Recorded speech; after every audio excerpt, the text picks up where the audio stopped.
It occurred to me that we human beings are actually rather simple creatures. After about an hour and 20 minutes, a dark form began to take shape on the horizon ahead of us. "Hey, there's Hawaii," I said to Kato, my backseater. "Look out, Mr. Enemy. Your blue eyeballs will soon be spinning."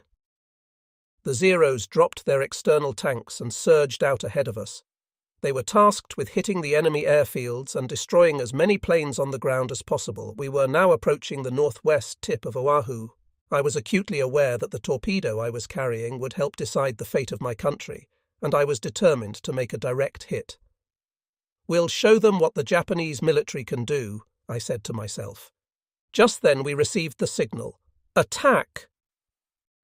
Our squadron came screaming in from the northwest, aiming for Pearl Harbor. Down through passes in the Waianae Mountains we hurtled, zigzagging all the way. Flying low through the mountains is very dangerous, and we had to be especially careful. One mistake here and it would be all over. I saw some bunkers being built on the hillsides and wondered if the Americans were preparing for a Japanese invasion. This war was probably coming sooner or later, I thought. The bunkers reminded me of all those I saw on the front lines in China. We were coming down fast now. I concentrated on maintaining a 3,000 distance from the plane in front of me. Soon we were screaming along the deck at 150. Suddenly, Wheeler Field was right in front of us, just as our maps had shown. The bunkers had distracted me, and I didn't see the field until we were right over it. I could see what looked like 200 fighters lined up in front of their hangars. Damn, I thought. If they get those fighters up, they'll make short work of our torpedo planes. Still, I was impressed. I'd never seen so many fighters in one place on any of our Army or Navy fields. It occurred to me that there must be a big difference between a country that had so many planes and one that did not. But this was neither the time nor place for such ruminations. Looking up, I was relieved to see that our fighters and dive bombers were just waiting for us to clear the area so they could pounce. Still, it seemed like too good a chance to pass up. "Hey, Hayakawa!" I yelled at my gunner. "Start shooting!" As if anticipating my command, Hayakawa immediately cut loose with his rear gun. Those 7.7-minute slugs were the first fired in the Pearl Harbor attack. Hayakawa seemed to be having a great time blasting away with his machine gun, but I didn't see any planes catch fire. Strange, I thought. Maybe he's missing. While thus musing, I was careful to keep an eye on Flight Leader Nagai's plane. I wanted to be sure we were in the perfect position to make a successful attack. I couldn't let myself be distracted. I had to concentrate totally on our main target. Still, I wondered why those fighters weren't burning. He couldn't miss. But in a matter of seconds, Wheeler was behind us. Maury's rear gunner fired the first shots of the Pearl Harbor attack when he opened up on these P-40s at Wheeler Field, as Maury's plane screamed overhead at low level. Here they go up in flames later during the attack. Looking down, I noticed a car speeding towards the airfield along the long road leading from Pearl Harbor to Wheeler. Suddenly the car flipped upside down and ended up with its wheels in the air. Man, what a lousy driver, I thought. I couldn't imagine anyone wasting precious machine gun bullets on a car. The road was lined with pineapple fields. I remembered looking at pictures of this area on board the ship and joking that if we had a forced landing in a pineapple field, at least we wouldn't starve to death. Compared with the photos we'd seen, though, the actual scenery was much more spectacular. Ahead of us lay Pearl Harbor. It was Sunday, and the battleships and cruisers of the American Pacific Fleet were floating peacefully at anchor in the morning mist. The targets for our torpedo planes from the Soryu were the battleships and carriers moored to the wharves.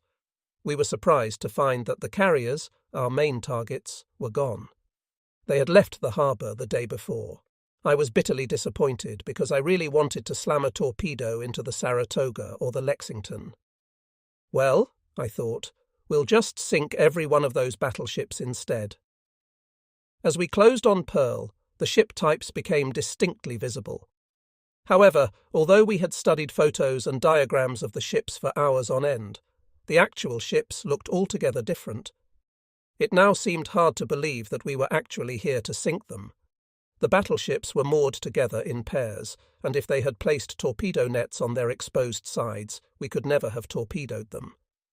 No doubt the US Navy had never in their wildest dreams imagined that our torpedo planes could maneuver and attack in such a confined space.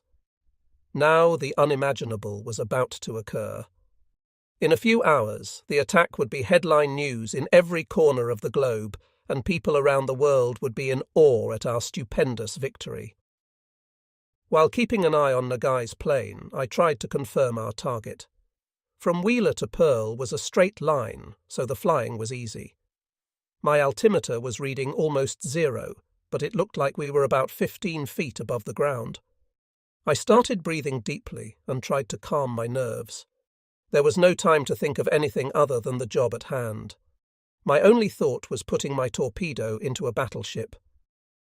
As we reached our release point, I saw Nagai drop his torpedo. It was my turn next. As I aimed my aircraft at the ship, I saw a huge column of water rise up where Nagai's torpedo had impacted. "Get ready to drop," I yelled at Kato. But just as I was about to pull the release, something didn't look right. That's no battleship, I thought. We were zooming along at 130 kts, and the distance to the ship was closing rapidly. At 200 yards, it was time to let my fish go. Then I realized it was much too short and narrow to be a battleship. It was a cruiser, probably Chicago. Nagai blew it. He came all this way only to torpedo the wrong ship. He has to apologize to our country for that mistake. We torpedo pilots were ordered to hit only carriers or battleships. I immediately shifted my sights to the battleship to the left. I had to make a steep turn at low level, and my left wingtip seemed only inches above the water. It was dangerous as hell, but it was the only way to get into position for an attack. "We're going around," I yelled into the speaking tube to Kato as I gunned the engine.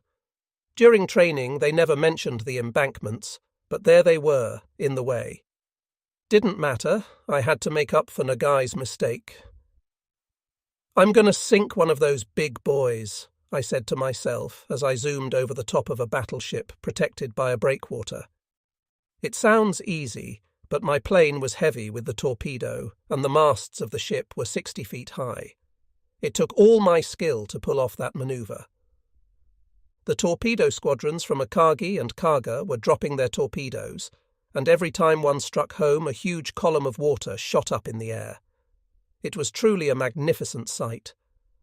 As I zoomed over the ship, I could see the American sailors staring up at us. It seemed like they still didn't realize they were being attacked. "Sorry, boys, but this is war." As I was flying over Ford Island, I looked to the north and I could see torpedoes from Nakajima's squadron hitting home. That looks like Utah, I thought. I gasped involuntarily as 2 or 3 columns of water rose up around the ship. Then, when the 4th torpedo hit, Utah broke in half and turned on its side. From where I was sitting, it was an awe-inspiring sight. But it seemed like a waste of torpedoes. Our pilots had been so thoroughly trained to hit their targets that they put 4 fish into the Utah and ignored the valuable seaplane tender moored adjacent to it. Soldiers have to follow orders, but in the heat of battle, pilots have to be allowed to make decisions on their own. I made a wide, slow turn and lined up on my target. This would be a piece of cake. I was probably the only torpedo pilot making a second pass. "Don't rush it," I told myself. Looking at the ship's superstructure, she looked like California. The only problem was the breakwater about 300 yards away from the ship. If I didn't drop the torpedo just right, it would hit the breakwater. I had to fly a very precise attack pattern. "Okay, Kato, this time it's for real." Looking back, I could see that Hayakawa had a death grip on his machine gun, ready to ward off any attacking planes. This was his first combat sortie, and I wondered what he was thinking. He's either scared stiff or totally relaxed and treating it like a training mission. By now, the sky was filled with anti-aircraft fire. Seems like they finally figured out they were being attacked.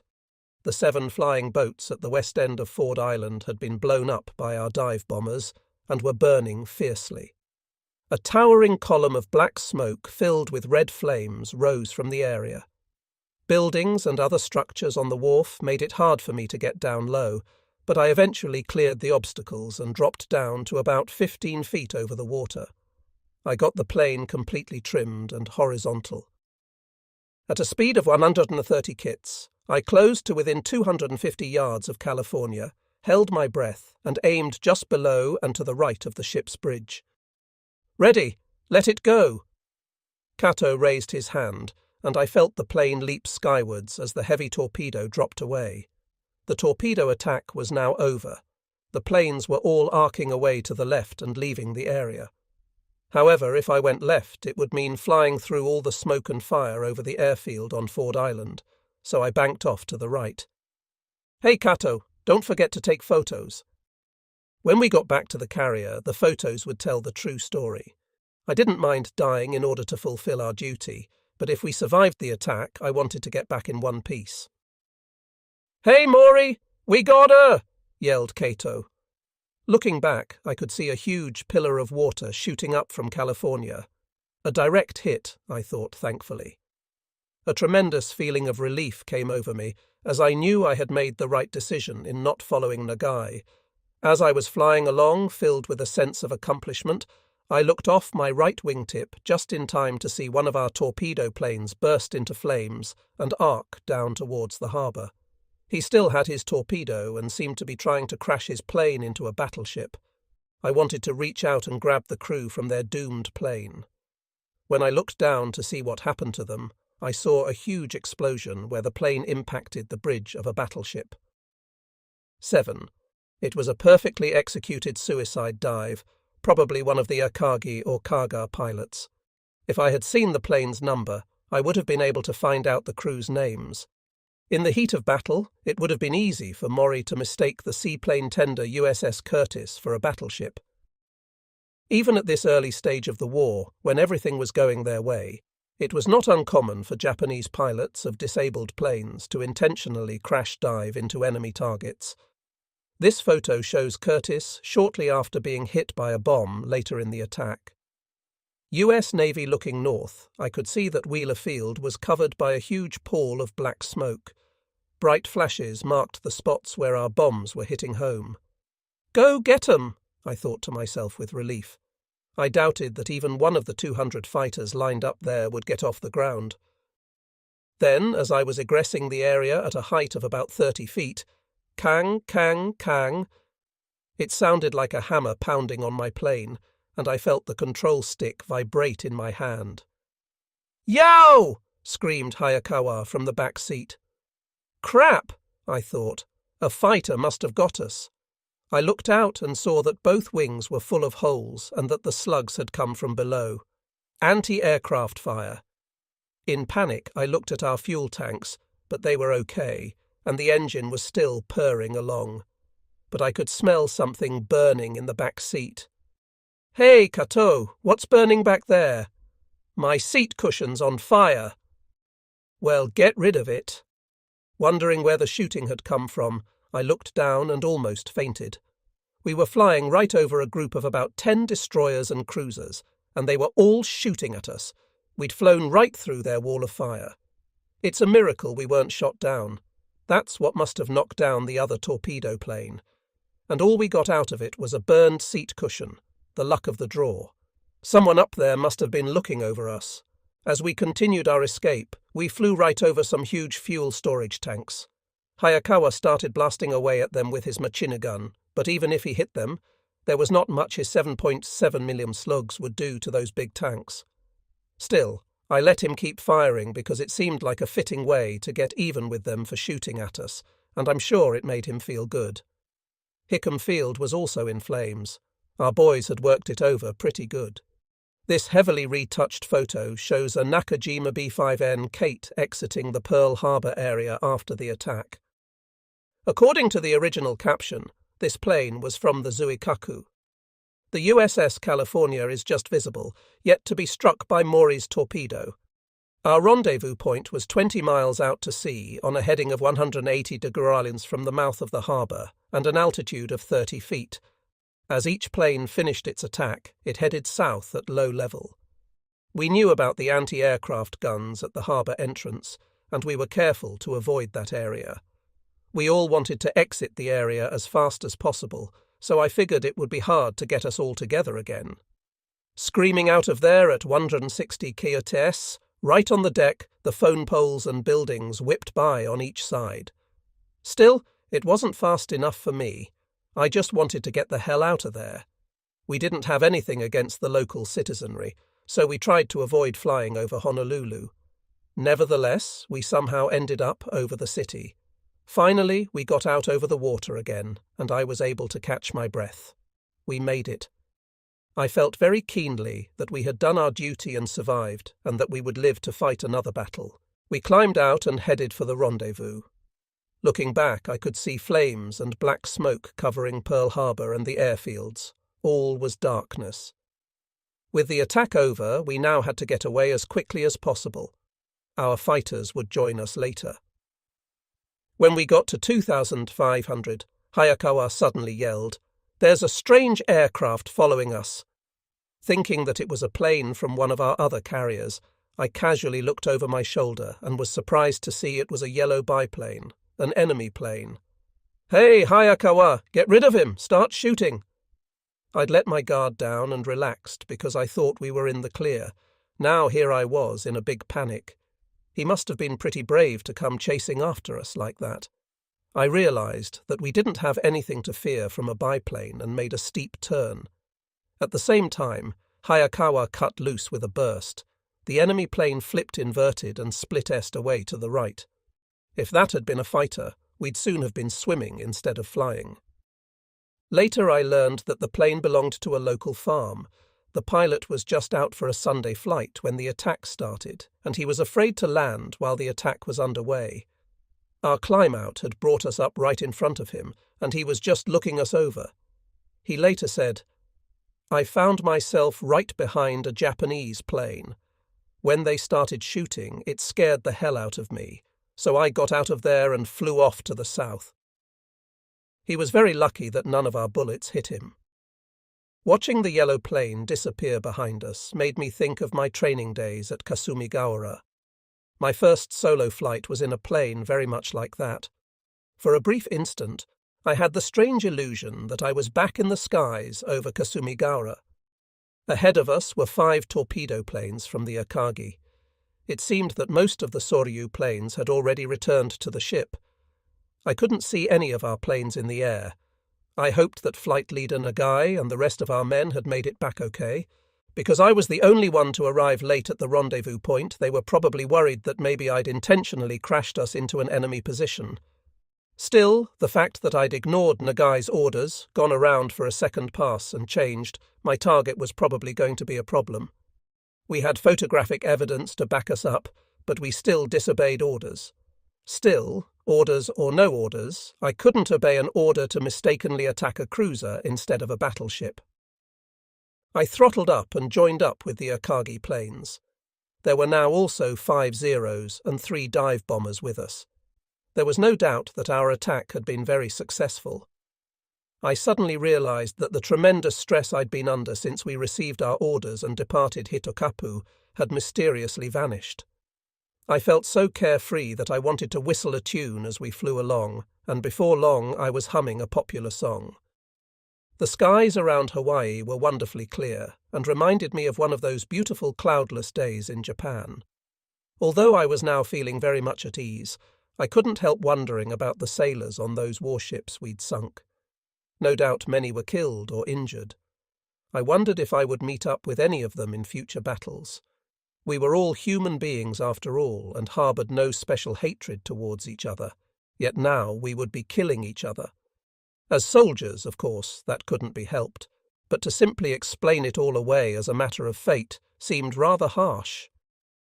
I wondered if the radio news in Japan had announced Japan's declaration of war on England and America. Of if they'd mentioned the spectacular results of our attack. Of course, there's no way my mother back home could know whether her son was involved in the heroic attack on Pearl Harbor. But I wondered they thought when they heard the news. My daydreaming was suddenly interrupted by Hayakawa. "Man," he said, "that was really hot." "What was?" "That anti-aircraft slug just missed my ass. It came up right between my shirt and the skin on my back. It was hotter than hell. I don't think I'm hurt, but my back stings. It felt like the badger from Kachi Yama, 8, clawed his way up my back." Once again, I was reminded how luck and fate held sway over all our lives. If that slug had been just a few inches further forward, it would have gone right through him, come out the top of his head, and he would have gone straight to Yasukuni Shrine. Instead of happily humming a tune, I would be mourning the death of my friend. Truly, our lives hung by a thread which could break at any time. We'd now been flying for about 90 minutes. On the horizon, I could see a few black specks about the size of small beans. After 10 more minutes, I saw our fleet. They were heading due west and trailing bright white wakes. A few minutes more, and we were there. My feeling of relief was indescribable. I felt extremely happy. I couldn't wait to get on board and talk to my comrades about our attack. "Hey, Kato! We made it!" He was peering through his binoculars. "Where's Soryu?" he yelled. "There it is. I see it. I want to let them know we made it back." On board Soryu, they were probably worrying about us. I wanted to get back on board as soon as possible and tell them about torpedoing the battleship. I waggled my wings at the flight leader for the Akagi planes and banked away towards the Soryu. "Come on, propeller," I prayed. "Spin faster." After descending to 600, we messaged the ship. "Captain, we're back." I couldn't see Flight Leader Negai's plane or the other 7 planes on deck, so I assumed that they were already down on the hangar deck. I lowered the gear and got ready to land. There must have been an east wind blowing because the carrier began swinging around to the east and heading in the direction of America. I got a green light for my left gear, but no green for the right. The red light for the right gear stayed on. Crap, I thought. 30 seconds passed, then a minute, still red. It could be a problem with the light. I tried pulling up the left gear and lowering it again. No green on the right. Thinking that maybe there was too little hydraulic pressure, I told Hayakawa to operate the hand pump. He pumped away on it until the cable broke, but the light stayed red. "Hey, Kato," I yelled. "Look through the bomb sight and see if you can see anything wrong with the right gear." "It's not deployed. Looks like it got shot up." Not surprising, seeing how both wings were full of holes. We were really lucky the engine didn't get hit, or we never would have made it back. By this time, the carrier had turned into the wind and was giving us the OK to land signal. The combination of strong east wind plus the carrier's forward speed made for ideal landing conditions. However, while it was possible to land with only 1 gear down, there was the risk of fire. That could have serious consequences for us and for the ship. We were running out of time, so I told Hayakawa to signal that we had gear problems and couldn't land. They immediately signalled us to ditch next to one of the destroyer escorts. After faithfully bringing us safely back to the carrier, our plane would now end up at the bottom of the ocean instead of in the carring hands of our mechanics. However, there was no alternative, so we prepared to ditch. Hayakawa wrapped up our code books and other secret documents in a rubber bag. This would be my first ditching, so I was very nervous. I figured the water would stop us very quickly and exert immense pressure on the plane, but I figured if I just relaxed, everything would turn out okay. I pulled up the left gear so we could land flat and flew back alongside the trailing destroyer. When we were down to an altitude of about 60 feet, I signalled them that we were going to ditch. The destroyer crew had rescued ditching aircrew before, so they slowed to a stop and launched a rescue boat. I prepared myself mentally for the impact and brought the plane down as gently as possible. Kato seemed pretty relaxed and was bracing himself with both hands on the front of the seat. I descended as gently as possible and set the plane down about 200 feet to the right of the rescue boat. As soon as we touched down, I was slammed forward violently, but because I had both feet braced against the instrument panel, it wasn't too bad. I looked behind me and saw that Kato had a little blood on his forehead, but it didn't look too bad. Hayakawa was already in the water, holding the red bag in his hand and yelling, "Hurry, Mori! Get out!" The plane had already sunk to the level of my seat, and it was time to say a final goodbye to the plane that had served us so well. We'd been through lots of good times and bad together, from training in Japan back in September to the attack on Pearl Harbor. I felt very sad having to part with 332 like this. I wiggled the control left and right as a way of saying sayonara, and for the last time climbed out of the plane that had meant so much to me. The water level was now halfway up the seat. I said one last goodbye, then turned away and jumped into the sea. Although only about 20 seconds had elapsed since we touched down, it seemed like a much longer time. She was nose down in the water and pointing due north of Hawaii as the swells swallowed her up. Our life vests kept us afloat, so we didn't have to do much of anything but wait for the rescue boat to pluck us out. And although it was December, the water wasn't at all cold. It felt like we'd just gone for a swim. I now had the dubious honour of being the first pilot in the strike force to ditch. The rescue boat picked us up quickly and transferred us to the destroyer Tanikaze. Once there, we were taken to the officers' quarters for a warm bath and a change of clothes. Tanikaze, the destroyer that picked up Mori and his crew. She was torpedoed and sunk by USS Harder on June 9, 1944, in Sibuto Passage. Shizuo Fukui. After about 30 minutes, the first aircraft from the second attack returned and began landing on their carriers. I was envious of those who'd made it back safely. I badly wanted to see my comrades and talk about the attack with them. I was worried that I might be stuck on this tin can for the entire trip back to Japan. It was like being in someone else's home, and I felt completely out of place. As soon as all the planes had landed, the strike force picked up speed and headed northwest towards Japan in order to clear the area as quickly as possible. While we were on board the carriers, on December 8th, our southern air groups and our submarines attacked the Repulse and Prince of Wales from England's Far Eastern Fleet, but I still hadn't heard what the results were. Those ships were based in the Navy port at Singapore, and their very presence was a threat to our forces. So there was no way our air groups could leave them at large. On the carriers, we received various news reports over the loudspeaker system, but apparently this was not done on the destroyers, because when I asked about it, no one seemed to know what had happened. My thought was that we'd done our jobs and wiped out the American fleet, and now we're depending on those guys down south to take care of the English. The morning after the destroyer rescued us was the 9th. We were now far enough away from enemy waters that we no longer had to fear an attack, so battle stations were cancelled and the destroyer returned to normal operations. That afternoon, the destroyer's captain paid us a visit. "Glad to see you men are okay," he said to me. "How'd the attack go?" "Pretty good. We torpedoed a battleship." "Good work. How about giving a talk to the crew? I'm sure they'd like to hear your account of it." "Well, I'm not too good at public speaking," I muttered. "No need to be bashful. Just tell 'em what happened. We can do it right now." I didn't know what to do. The truth was, I wasn't the least bit bashful. I was just terrible at public speaking, especially in front of a crowd.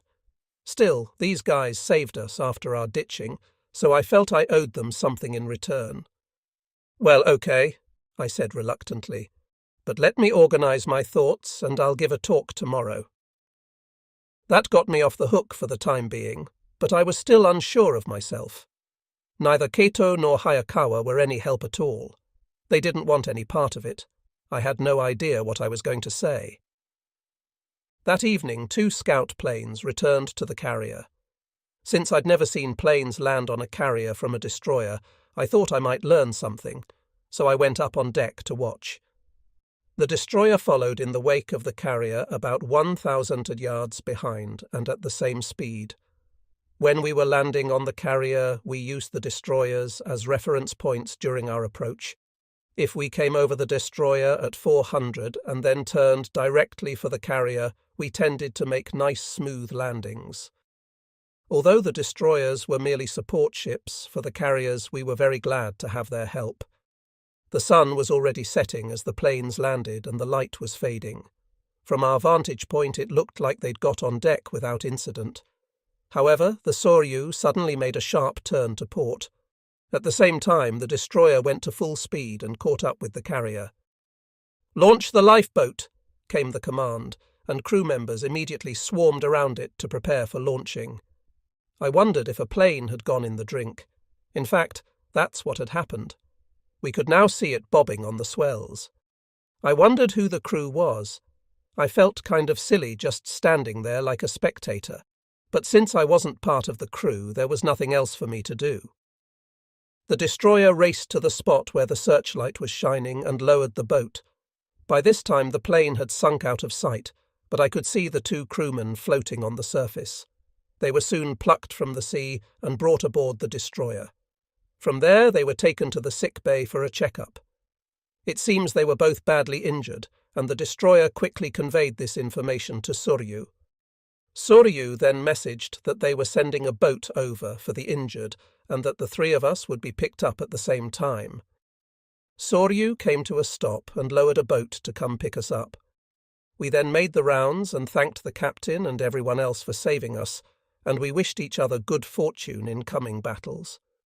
Then, together with the two injured men, we clambered aboard the boat and returned to Soryu. As soon as we were back aboard, I hurried to the officers' quarters to report on our attack. There I saw the many blow-ups of the photos taken from our planes during the attack. "So, Mori, what battleship did you attack?" When Flight Leader Nagai made his attack, I suddenly realized that he was attacking a heavy cruiser, so I quickly switched targets and aimed at a battleship. However, although the distance was sufficient, there was a breakwater in the way and I couldn't drop. So I came around from the arsenal side and attacked the battleship California. We scored a direct hit and I'm sure the ship was seriously damaged. We took photos, but they were lost during our ditching. During my absence, there had been lots of discussion as to whether Nagai had torpedoed a battleship or a cruiser. Even First Lieutenant Heijiro Abe, commander of the horizontal bomber pilots, thought it was too small to be a battleship after looking at the photos. So, in the end, we were vindicated and it was recorded as a cruiser. Although I'd ignored Nagai's orders, my decision proved correct, so our independent action was deemed correct. Even Captain Yanagimoto congratulated us on our success. When we were late in returning, many of the pilots figured we had crashed into an enemy ship or something. So when we finally returned in one piece, they were overjoyed. Our losses on Soryu amounted to 1-0 and my airplane. Other than that, we suffered no damage of any consequence. However, the results of our attacks were also nothing to get excited about. The battleship we had blasted apart was the Utah, a target ship of no real importance. One flight of horizontal bombers scored some good hits and did real damage, but the other didn't achieve anything of significance. Other than that, the only other success was my attack. Overall, our results were somewhat disappointing. When announcing the results of the attack, the Imperial headquarters listed the following achievements. Warships sunk, 4 battleships, 1 California class, 1 Maryland class, 1 Arizona class, and 1 undetermined. 2 cruisers or heavy cruisers, 1 oiler. Heavily damaged, 2 battleships, 1 California class, 1 Maryland class. 2 cruisers. 2 destroyers, damaged, 2 battleships, 2 cruisers, airplanes and shore facilities, shot down, 14 airplanes. Airplane hangars, 16 burned, 2 airplanes destroyed. Airplanes destroyed by strafing and bombing, 222 airplanes. Against this, our fleet losses amounted to 9 zeros, 15 dive bombers and 5 torpedo bombers. Our military knew that a surprise attack like this would be very risky, so the consequences of possible failure were thoroughly analysed during the planning stages. One of the failure scenarios envisioned our strike force arriving off Oahu, only to find the US fleet not in port and then having to slink back to Japan. A more serious concern was that the Americans might learn of the attack in advance and attack the strike force with the combined might of their land-based aircraft and their warships. The latter scenario was expected to inflict heavy damage on the strike force. It was calculated that 1/3 of our carriers might be lost together with more than 200 aircraft.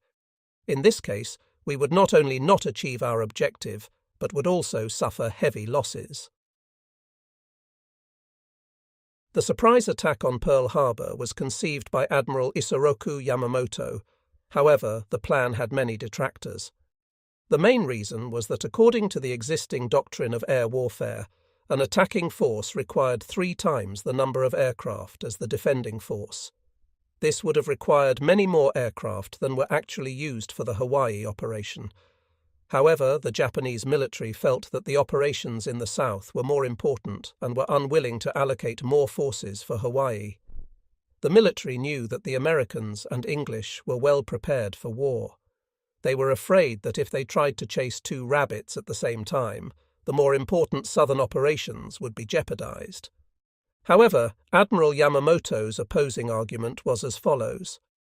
If the American Pacific Fleet were to move westwards, that would, of course, interfere with Japan's southern operations, because Japan would have to divert resources to meet that threat. As the enemy forces began conquering the southern islands, they would soon grasp Japan's intentions in that area, and a full-scale war would break out with America. In terms of manpower and war-making capability, there was no way Japan could fight a conventional war with America. This, he reasoned, was why a surprise attack on Pearl Harbor was necessary. The argument was finally settled by Admiral Osami Nagano, chief of the General Staff, when he decided in favor of Yamamoto's plan. In any case, we were now at war with America. Remarkably, the attack on Pearl Harbor did in fact catch the enemy completely by surprise, but the next roll of the dice would almost certainly go against us. I didn't know how much longer I would fight in this war, but I was determined to fight as long as I was alive. I wondered how many more hours I would fly. Only the gods knew the answer. All the while, the strike force cleaved boldly through the waves on its way to Japan. Following our successful attack on Hawaii, we were all in high spirits as the strike force continued westward towards Japan. It was then that we received news that made us feel even prouder. In the southwest Pacific, on the 10th of December, our submarines and land-based aircraft had sunk the supposedly unsinkable British warships Repulse and Prince of Wales.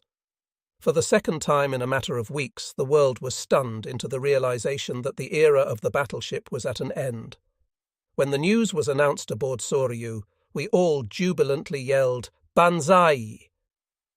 Our joy knew no bounds, as this meant that the major warships of the American Pacific Fleet and the British Far Eastern Fleet had been, at least temporarily, removed as a threat. This heavily retouched photo shows HMS Prince of Wales and Repulse, lower, under attack by Japanese aircraft. Wikipedia HMS Prince of Wales departing Singapore on December 8, 1941. 2 days later, both she and Repulse were on the bottom off the coast of Malaya, sunk by land-based bombers and torpedo bombers. With the sinking of these 2 capital ships, the primacy of the battleship as a weapon of war came to an end. In all the war, I never received a more direct shock. According to the schedule, we would once again set foot on our beloved homeland on December 23rd. Then the unthinkable happened. On the 16th, orders arrived that the 2nd Carrier Division, Soryu and Hiryu, was to proceed immediately to Wake Island to assist the invasion force. We were dumbfounded. We had narrowly escaped with our lives from one battle zone, and now only our carriers were being sent to another. This was really too much to bear. The 1st and 5th Carrier Divisions were going to return to Japan as planned, but not us. Truly, I thought, I must have been born under a bad star. We all cursed the headquarters, but orders were orders, Since there was nothing we could do about it, we eventually resigned ourselves to our ill fortune. According to the report, at the opening of hostilities with America, our forces had attempted a landing on Wake Island.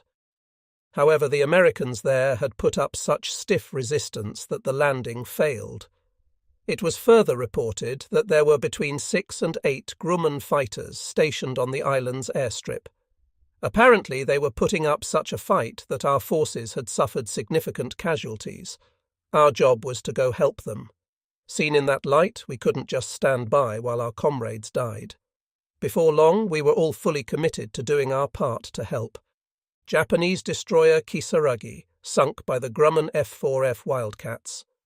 One bomb hit the ship's stern, where the depth charges were stored, and the ensuing explosion sent the ship to the bottom with all hands. Wikipedia called the Alamo of the Pacific. The American defense of Wake Island was one of the epic battles of the war. Shown here is the Japanese destroyer Hayate, sunk with all hands by the island's shore batteries during the first Japanese attempt to take the island. So, while Akagi and the other ships in the strike force continued steaming northwest, the ships of the 2nd Carrier Division hung a left turn and headed south. As we turned away, Akagi sent us a message wishing us good luck. And just like that, we were on our way to a new battleground. On December 22nd, we arrived in the vicinity of Wake. All our men were looking forward to the coming fight. That afternoon, our bombers took off in support of our ships that were bombarding the island. Our dive bombers struck the enemy positions first and were followed by the level bombers. "That's most pitiful AA fire I've ever seen," said someone. After Hawaii, we'd all become quite confident. While our Zeros covered us so tightly that even water couldn't get through, we took our time and bombed the heck out of the enemy artillery emplacements and other fortifications. It wasn't long before clouds of black smoke began billowing up from the enemy positions. Whatever we'd hit was burning like crazy. Our Zeros also managed to shoot down a number of Grummans. That should do it, I thought. Tomorrow they'll be able to land. What was left of the Wildcats on Wake Island after Maury and his squadron mates finished their work. But they went down swinging, sinking a destroyer and shooting down a number of Japanese planes. We landed back on Soryu and were feeling great about the job we'd done. It was then that we received a terrible shock. Petty Officer Saito, one of our most experienced and well-liked pilots, had been shot down during the first bombing attack. Saito, along with his observer Kane, were recognized as one of the best bomber crews in the Navy. The news struck the ready room like a thunderclap, leaving us all in stunned silence. His was the number 1 plane aboard Soryu. In the training before we departed for Pearl Harbor, Saito had racked up the highest scores of all the level bomber pilots. He had an astonishing direct hit ratio of 100%. The Navy sent him a testimonial naming him best in the fleet, and he received a certificate of merit signed by Admiral Yamamoto himself. Words could not express our sadness. His plane had been leading the 9-plane formation during the attack on the enemy airfield when it was attacked by a Grumman. In an instant, his plane erupted in a ball of fire and slammed into the ocean. But a moment later, the Grumman was also going down in flames, the victim of one of our Zeros. The revenge was sweet, but our good friend Saito was gone forever. On paper, not a match for the faster, more manoeuvrable Zero, but in the right hands and with the proper tactics, the F-4F could hold its own. And unlike the Zero, the Wildcat could absorb a tremendous amount of punishment and still bring its pilot home. The next day, the 23rd, at 12:35 a.m., our Special Naval Landing Force troops began landing on Wake. 9 of our dive bombers and other planes launched in support of the invasion. Just prior to taking off, Flight Leader Negai had the following words for us. "When you get over the island, keep your eyes open. We've received word that the front lines may now be fluid, so be especially careful in your bombing. If we need to observe the ground situation, I'll bank my wings and Mori, you follow me down. The rest of you stay up there and fly cover." After an hour and 20 minutes of flying, we could just make out the dark shape of the island rising up on the horizon. The previous day's 2-fighter sweeps by our Zeros had eliminated all the Grummons, so we weren't worried about being jumped. That was a big relief. Dawn was now breaking, and the sea around the island was a deep cobalt blue. Seen from above, the island looked almost too beautiful to be real. The interior of the island consisted of a large lagoon that looked very shallow. From one corner of this beautiful island roiled a column of black smoke, inside of which were red flames and bright flashes. Viewed from our perch on high, it was hard to believe that Japanese and Americans' troops were killing each other down there. To the west we could see where our landing craft had beached on the island. Some of them were now on fire. It was clear that a desperate battle was underway. There were 7 destroyers deployed around the island, and they were all blasting away with their guns in support of the invasion force. It looked like things were going well for our troops. At the southern end of the island, I could see a single runway running east and west. That's where the enemy fighters were based that caused us so much trouble. I could see the burned-out hulks of 3 Grummons on the ground. We dropped lower and flew around the perimeter of the island, and when we got close to the airfield, we could see people walking around. I thought that was pretty strange, but just then Nagai rocked his wings and dove, and I followed after him. When we got down to about 150, I saw a line of men marching along. At the front, someone was holding what looked like a navy flag. Good work, guys, I thought. Then Kato yelled, "There's a white flag flying from the enemy's headquarters." It looked like the enemy had given up the fight and surrendered. Our forces had landed at a single point to the north of the airfield, and it was clear that the fighting had been ferocious.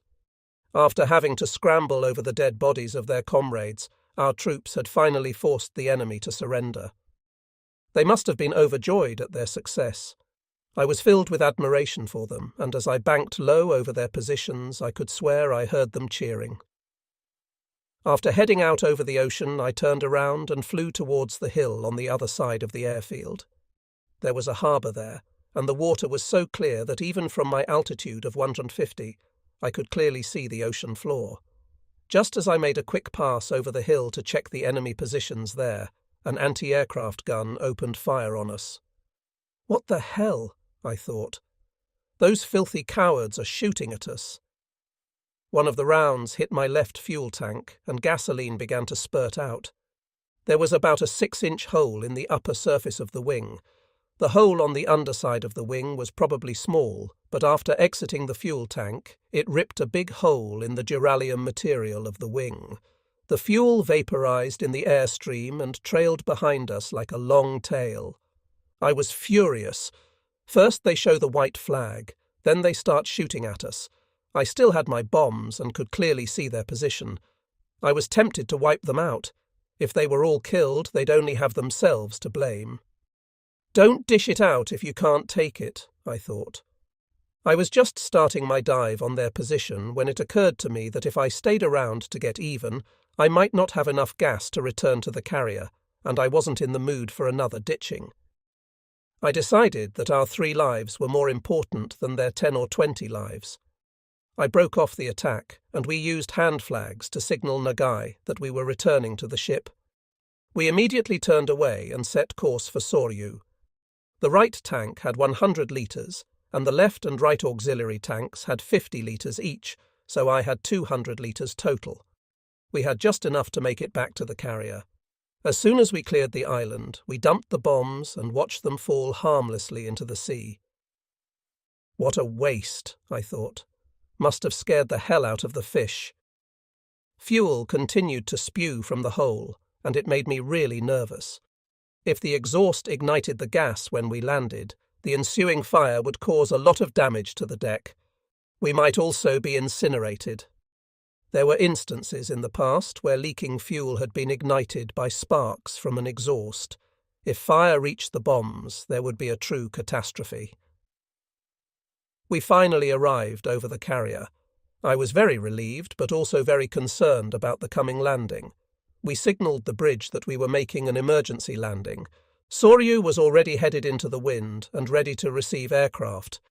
The bridge signalled, "Clear to land." Fuel was still spurting from the left wing. The crew must have seen our situation, and the fire crews were probably ready for us. I set up our approach and took us in. "Here we go," I yelled. "We'll get down okay." As soon as we touched down, I killed the engine, and the plane came to a stop. What a relief. I immediately trotted off to make my after-action report.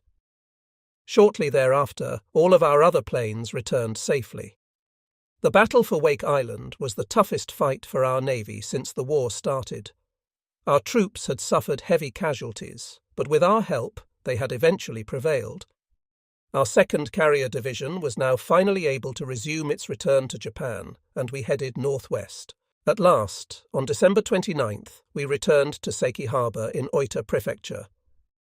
Because carriers only keep aircraft on board while on missions, as soon as we docked, all the planes flew off to land bases for training. Those of us in the attack groups went to Yusa Air Base in Kyushu. For the first time in many weeks, we again breathed the sweet air of our homeland. At Yusa, we learned that we would soon receive brand new airplanes. However, we would have to go to Kasumigara to retrieve them. This was great news. We were all looking forward to getting a newer model with more performance. While we were at our base, we again began training like crazy, but because our planes were now high-time and battle-worn, our mechanics had to work constantly to keep them in the air. In 3 days, it would be New Year's, and we were looking forward to being able to relax and celebrate the holiday. On December 31st, Lieutenant Nakajima and 10 of us pilots left for Kasumigara to pick up our new planes. We arrived at 4 Hos in the afternoon. The December sky was already quite cold, the sun was below the horizon, and it was growing dark. The next day would be the first day of the 17th year of Showa. Tonight we would hear the temple bells ringing in the new year at our former home of Kasumigara. We planned to return to Usa the next day, or at the latest, the day after. Excited about getting new planes, we arrived in Kasumigara in high spirits. However, when we asked about them, we discovered that everyone at the base had been so busy getting ready for New Year that they hadn't had time to prepare them. We were miffed. While those of us at the front were giving up our vacations and fighting for our lives, these home air groups were just taking it easy. Even the officer in charge was nowhere to be found. Finally, we just gave up and resigned ourselves to an unplanned vacation. "Why don't you guys just take off for a few days?" we were told. "You've been fighting hard and need a rest." Getting some time off was great, but we were still worried about our airplanes. Still, there was nothing any of us could do about it, so Nakajima just told us, "Why don't you guys just clear out and come back on the 4th?" This took us completely by surprise, but the shock quickly turned to joy, and we immediately set out to spend New Year's Eve in town. As soon as I got there, I checked the time. It was 7:30. If I hurried, I could just catch the last train to Ueno. I ran to Tsuchura Station, jumped on board the train for Ueno, and a few minutes later I was on my way to pay an unexpected visit to my family. When the local train finally arrived at the station out in the Saitama countryside, it was almost midnight. The station was almost deserted, the buses weren't running, and walking home would take more than 2 hours. Hoping to find a car, I made my way to the only taxi stand and explained my predicament. "So desu ne," said the attendant. "Our only cab is due to return pretty soon, but it's already reserved. It's taking Mayor Kashiwagi to Nagori. Why don't you ask him if you can ride along?" He was the mayor of the neighbouring town. I'd never even seen him before, but figured it wouldn't hurt to ask. Before too long, an older gentleman with a benevolent face came strolling up, who looked every inch a mayor. I blurted out an awkward self-introduction, told him that I'd unexpectedly been given a 4-day leave but was now stranded at the station. Of course, I couldn't go into long-winded explanations about how we didn't get our airplanes due to the negligence of the supply office. "Ah, so desu ka," he said. "You guys have been doing a fine job. Of course you can ride with me. I'll have the driver take you to your place." His kind words made me so happy that I thought I would cry. While we waited for the taxi to arrive, he asked me about the war. I didn't want to sound like I was bragging, but I didn't conceal anything either. "Really?" he exclaimed. "A California-class battleship?" The mayor seemed so impressed with everything I said that I was becoming embarrassed. Before long, our taxi arrived. During the 25-minute drive, he questioned me non-stop about the war. He seemed so interested in everything I said that my fatigue was soon forgotten as I related my many adventures at the front. However, I was careful not to mention any classified information. By the time we arrived at my house, it was 1 a.m., but because it was New Year's Eve, everyone was still up. When I turned up at the front door completely unannounced, my mum stared vacantly at my face in the dim light of our porch light, as if she had no idea who I was. But as soon as they realized it was me, the house erupted in pandemonium. Of course, I had no idea that I would be able to visit them, and apparently they were afraid that I might never return at all. For me, the thought that I would once again eat the traditional New Year's dish of azoni with my family was like a dream come true. I was at a loss for words, and my mum and the other members of our family seemed completely taken aback by my sudden and unexpected appearance, as if they had no idea what to do. "Hey, how about a bath?" said someone. "Yeah, and bring some sake and chopsticks." Only at 3:00 a.m., seeing how tired I was, did they reluctantly let me go to sleep. The next morning was New Year's Day. Our village was so small that it wasn't long before everyone knew of my arrival. A number of other men from our village had joined the Navy, and their parents peppered me with questions regarding their loved ones. After visiting our Shinto shrine, I spent the rest of the day and that night relating my wartime experiences until I was literally dizzy from non-stop talking. The next day, I made the rounds of our relatives and friends. It wasn't until the third day that I finally got a good night's sleep. I woke up sometime in the afternoon. It felt wonderful to be home again. I was quite convinced, however, that I would probably never again see my home and family. That thought made me feel indescribably lonely. The next day, when saying my goodbyes, I smiled as best I could, but I was weeping inside. When I got back to Kasumigara, I was surprised to learn that there were no airplanes for us there after all. We were told to go to Yokosuka Air Base. Geez, I thought, can we ever win a war doing things like this? Feeling thoroughly disgusted, we trundled off to Yokosuka. When we got there, we got another surprise. "There's no new planes for you. Just take the ones we've been using for training." Now we were about ready to break down and cry. This was really too much. Still, the planes looked newer than our old ones, so we reluctantly flew them back to our base at Yusa. In any case, there was no point in getting all worked up about something we couldn't do anything about. Our only job was to do our duty. While we were enjoying New Year's at our homes, in the east and in the west, the war ground on without interruption. On January 3rd, our forces took Manila. Most of the Philippines were now under our control. Manado in the Celebes fell to our forces on the 22nd. After completing the maintenance on our newly acquired planes, on January 13th, our carrier group headed in the direction of Davao towards a new battleground. Our provisional orders were to fly patrols in the South Seas and to continue training. Cruising at a speed of 15 knots, we entered the military port of Palau on the 18th. The attack planes from Soryu transferred to the airfield on the island of Peleliu, the southernmost of the Palau Islands. This island was made entirely of coral and had a single runway running east and west. The conditions at this so-called airbase were very primitive. Our billet was a shack built on stilts in the tropical fashion. It had a raised floor that made the extremely humid climate somewhat easier to endure. As soon as we arrived, a large tent was erected to serve as our headquarters and ready room. Only 5 days earlier, we had been complaining about how cold it was as we tramped the streets of Yusei with the collars on our coats turned up. Now we were wearing short sleeves and short pants and complaining of the heat. When we got thirsty, we drank hot water, but all this did was make us sweat more. We never seemed to stay in one place long enough for our bodies to adjust. That night, at least, we got a good sleep in our newly assigned quarters. The next day we began patrolling a 300-mile radius around our airfield. Day after day, all we did was fly patrols. Of course, this was also one of an attack plane's tasks, but compared with the excitement of torpedoing ships and dropping bombs, it was terribly boring. After 2 and then 3 weeks of staring at empty expanses of ocean for 3 hours and 40 minutes every day, we were about ready to tear our hair out.